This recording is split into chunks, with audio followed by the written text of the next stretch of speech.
तब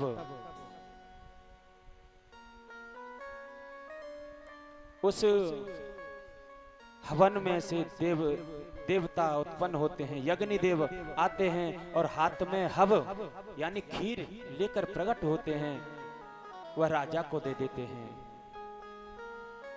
और गुरुदेव कहते हैं इस खीर को जाके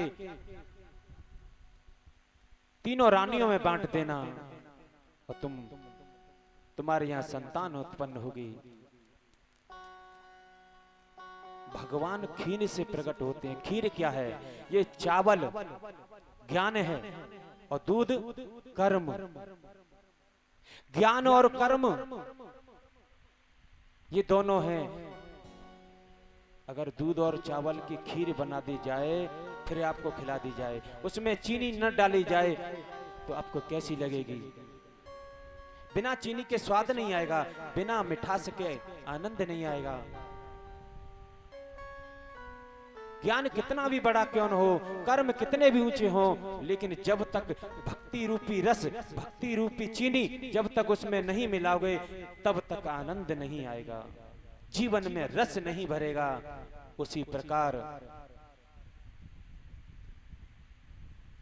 ज्ञान कितना भी बड़ा हो, लेकिन जब तक भक्ति नहीं होगी, प्रेम नहीं होगा, तब तक कल्याण नहीं होगा। उसी प्रकार तीनों रानियों में बांट देते हैं खीर। इधर भगवान के अवतार होने का समय आता है। नौमी तिथि मधुमास पुनीता, शुक्ल पक्ष अवजत हरि प्रीता।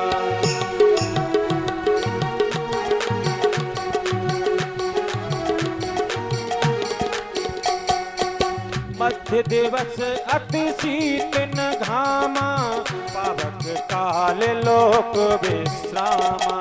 पावक काल लोक विश्रामा, पावक काल लोक विश्रामा। नौमी तिथि मधुमास पुनीता। भगवान नौमी को आते हैं। अच्छा, भगवान नौमी को ही प्रकट क्यों हुए थे? और भगवान नौमी को प्रकट हुए थे। और देखिए रामचरितमानस के ये 9 ही शब्द हैं। श्री रामचरित मानस ये 9 शब्द हैं, आप गिन सकते हो। श्री राम चरित मानस ये 9 शब्द हुए और नौमी को प्रकट हुए। अच्छा, आप 9 का पहाड़ा पढ़ लीजिए तो शुरू से लेके एंड तक 9 ही आएंगे। और भगवान कृष्ण अष्टमी को पैदा हुए, लेकिन भगवान कृष्ण उनकी लीला टेढ़ी है, उनके कथा टेढ़ी है। इसलिए भगवान कृष्ण की तो कथा सुननी चाहिए और राम जी के चरित्र पर चलना चाहिए। श्री राम चरित मानस, चरित मानस यानी मनुष्य को राम जी के चरित्र पर चलना चाहिए और कृष्ण के चरित्र को सुनना चाहिए। अब 9 का पहाड़ा पढ़िए। 9 एकन 9, 9 दूनी 18 यानी 1 और 8 9, 9 ती 27, 2 और 7 9, 9 चौक 36, 3 और 3 9 चौक 36, 3 और 6 9, 9 पहिया 45, 4 और 5 9, 9 छिक्के 54, 4 और 5 9, 9 साय 63, 3 और 6 9, 9 7 63, 9 8 72, 7 और 2 9, 9 नाम 81, 8 और 1 9, 9 धारे 90। सम में 9 आता है, सम एकदम सम। लेकिन भगवान कृष्ण ने अष्टमी को जन्म लिया, इसमें उतार और चढ़ाव है। अब इसमें उतार चढ़ाव कैसे है? 8 का पढ़ा पढ़िए, 8 दूनी 16, यानी 1 और 8 9 बढ़ गए। 8 दिन 8 ती 24, 8 दूनी 16, नहीं पहले कम होते हैं। 1 और 6 7 कम हो रहे हैं। 8 ती 24, 2 और 4 6 कम हो रहे हैं। 8 चौक 32, 3 और 2 5 कम हो गए। 8 5 40, 4 रह गए। अब बढ़ेंगे। 8 छिके 48, 4 और 8 12। थोड़ी मेरा गणित थोड़ा कमजोर है हमारा,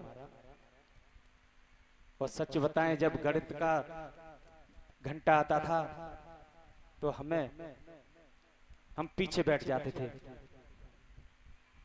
क्योंकि गणित बहुत टेढ़ा है। इसलिए कोई गलती हो तो बता दिया करो, है ना। 8 छिके 48, 8 सत्तू कितने हुए? 56। हम तो कह रहे 57, 56, यानी 5 और 6 11, 1 फिर कम हो गया। 8 8 64, 8 64, यानी 6 और 4 10, फिर 1 कम हो गया।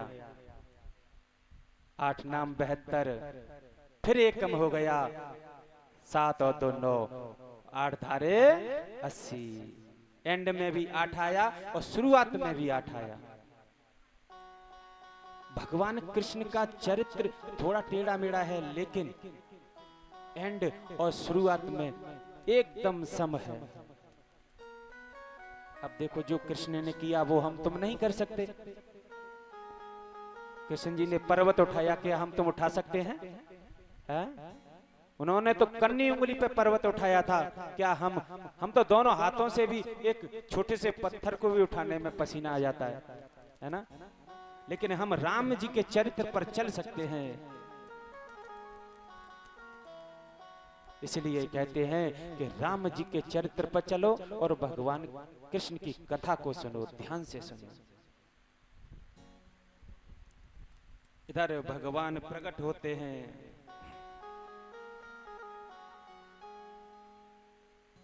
और प्रकट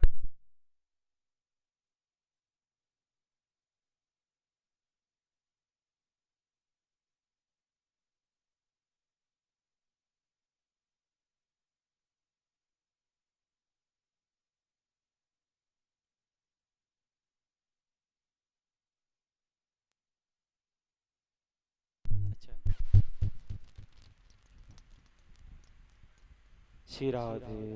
बोलो वृंदावन बिहारी लाल की, आनंद कंद भगवान की जय जय श्री राधे। इधर राम जी के जन्म का समय आता है, भगवान प्रकट हो जाते हैं माता कौशल्या के सामने 4 भुजाओं में।